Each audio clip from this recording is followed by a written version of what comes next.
तो बच्चों चलिए प्रश्न को पढ़ते हैं।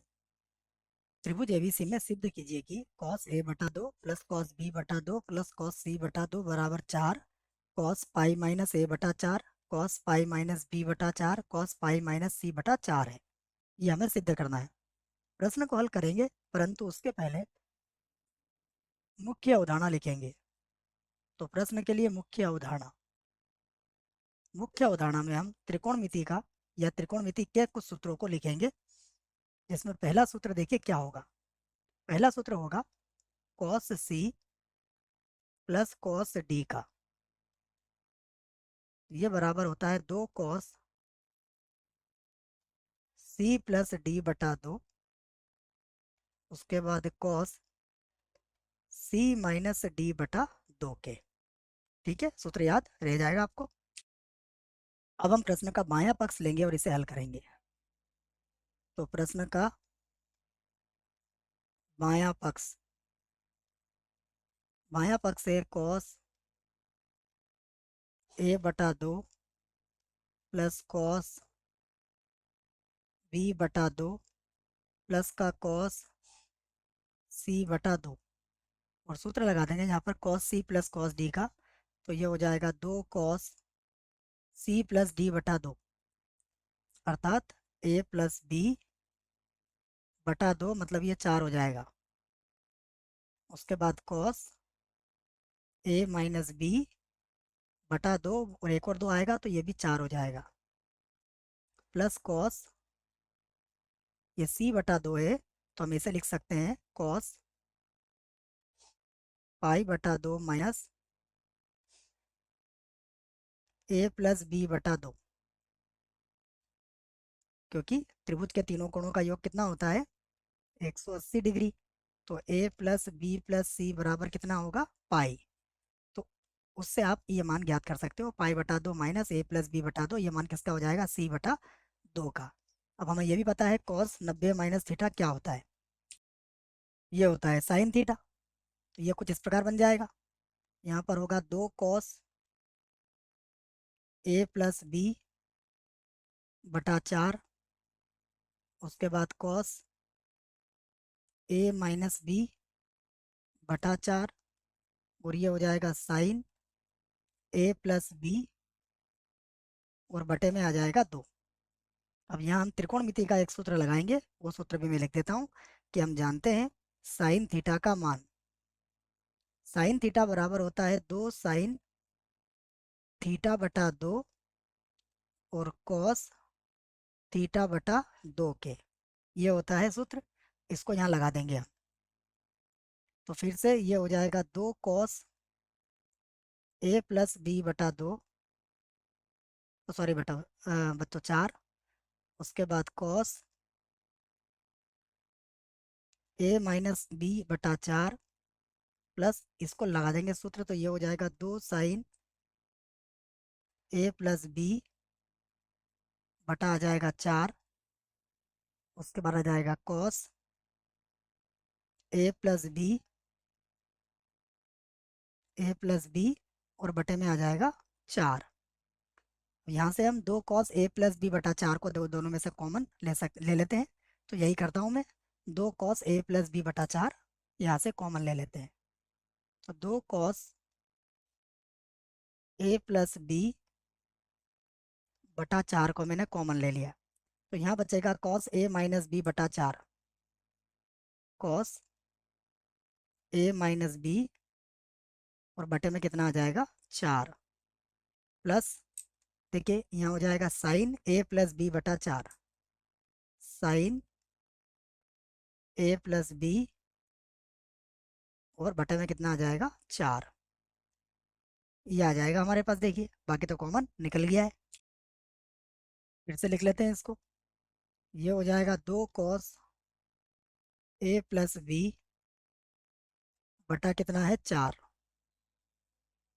उसके बाद यहाँ पर कॉस ए माइनस बी बटा 4, और साइन थीटा को हम क्या लिख सकते हैं, हमें पता है कि ये कॉस पाई बटा 2 माइनस थीटा बराबर कितना होता है, बराबर होता है साइन थीटा। त्रिकोणमिति का सूत्र है, वही मैं यहाँ लगाऊंगा। तो इसको मैं लिख दूंगा कॉस, और ये हो जाएगा पाई बटा 2 माइनस ए प्लस बी बटा 4।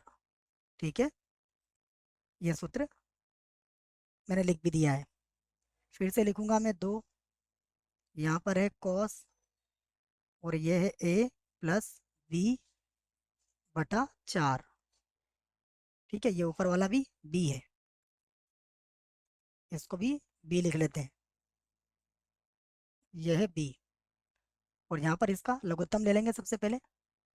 तो ये हो जाएगा कॉस ए माइनस बी बटा 4 प्लस, ये हो जाएगा कॉस, इसका लघुत्तम 4 आएगा तो 2 से 4 कट जाएगा, तो 2 पाई माइनस ए माइनस का बी, और बटे में कितना आ जाएगा 4।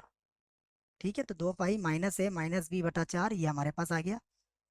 अब यहाँ पर cos c plus cos D का सूत्र हम लगाएंगे। देखिए, जो सूत्र हमने यहाँ पर लिखा है cos c plus cos D का 2 cos c प्लस डी बटा 2 cos c माइनस डी बटा 2, यही सूत्र हम यहाँ लगाने वाले हैं। तो ये हो जाएगा 2 cos a प्लस बी बटा है 4, फिर गुणा, ये हो जाएगा 2, उसके बाद होगा cos a प्लस बी, तो ये बनेगा a माइनस का b प्लस का 2 पाई माइनस का a माइनस का b, और बटे में कितना आ जाएगा 8। ठीक है ना, 4 तो यह लघुत्तम और 2 सूत्र का आएगा। उसके बाद फिर से लिखेंगे cos, अब a माइनस बी माइनस का 2 पाई प्लस का a और प्लस का b। ठीक है, और बटे में कितना आ जाएगा यहाँ भी 8। 2 का 2 से गुणा करोगे तो ये हो जाएगा 4। यहाँ पर हो गया cos, और आप चाहो तो a प्लस बी को क्या लिख सकते हो, पाई माइनस सी। तो ये हो जाएगा पाई माइनस का c, और बटा कितना है 4। उसके बाद यहाँ देखिए क्या बचेगा हमारे पास, ये हो जाएगा cos, यहाँ a से a कट जाएगा, b और b हो जाएगा 2b, तो 2 आप यहाँ से कॉमन ले सकते हो। तो यहाँ मिलेगा आपको पाई, और b माइनस b मिलेगा यहाँ पर, बटे में आएगा 4। उसके बाद cos, यहाँ पर b से b कट जाएगा, और a हो जाएगा 2a, तो ये मिलेगा आपको माइनस का 2 पाई माइनस का 2 पाई और प्लस का 2a। चाहो तो मैं 2 से 2 तो काट ही देता हूँ, तो केवल माइनस का पाई रह जाएगा यहाँ पर। इसको भी हटा देते हैं, एक्स जैसा लिख लेते हैं। ये कुछ इस प्रकार हो जाएगा, माइनस का पाई प्लस, ये हो जाएगा a, बटे में आ जाएगा 4। तो अब फिर से लिखेंगे, ये होगा 4। ठीक है, चाहो तो मैं सूत्र लिख देता हूँ एक। हम जानते हैं cos minus theta, cos minus theta बराबर क्या होता है, बराबर cos थीटा ही होता है। इसलिए ये जो माइनस का पाई प्लस है, यदि यहाँ से माइनस कॉमन लोगे तो ये cos थीटा ही बन जाएगा। अर्थात अब मैं इसको जमा के लिख रहा हूँ, तो ये हो जाएगा 4 cos, सबसे पहले लिखूंगा मैं पाई माइनस ए बटा कितना है 4। उसके बाद फिर से लिखूंगा cos, फिर हो जाएगा पाई माइनस का b, और बटा कितना होगा 4। उसके बाद फिर से लिखूंगा cos, ये हो जाएगा पाई माइनस सी, यहाँ भी बटे में कितना आ जाएगा 4। तो ये क्या आया बच्चों, ये आ गया हमारा दायां पक्ष। ये दायां पक्ष आ चुका है, अर्थात हमने इसको सिद्ध कर दिया है। मुझे आशा है बच्चों प्रश्न का उत्तर समझ में आया होगा। धन्यवाद।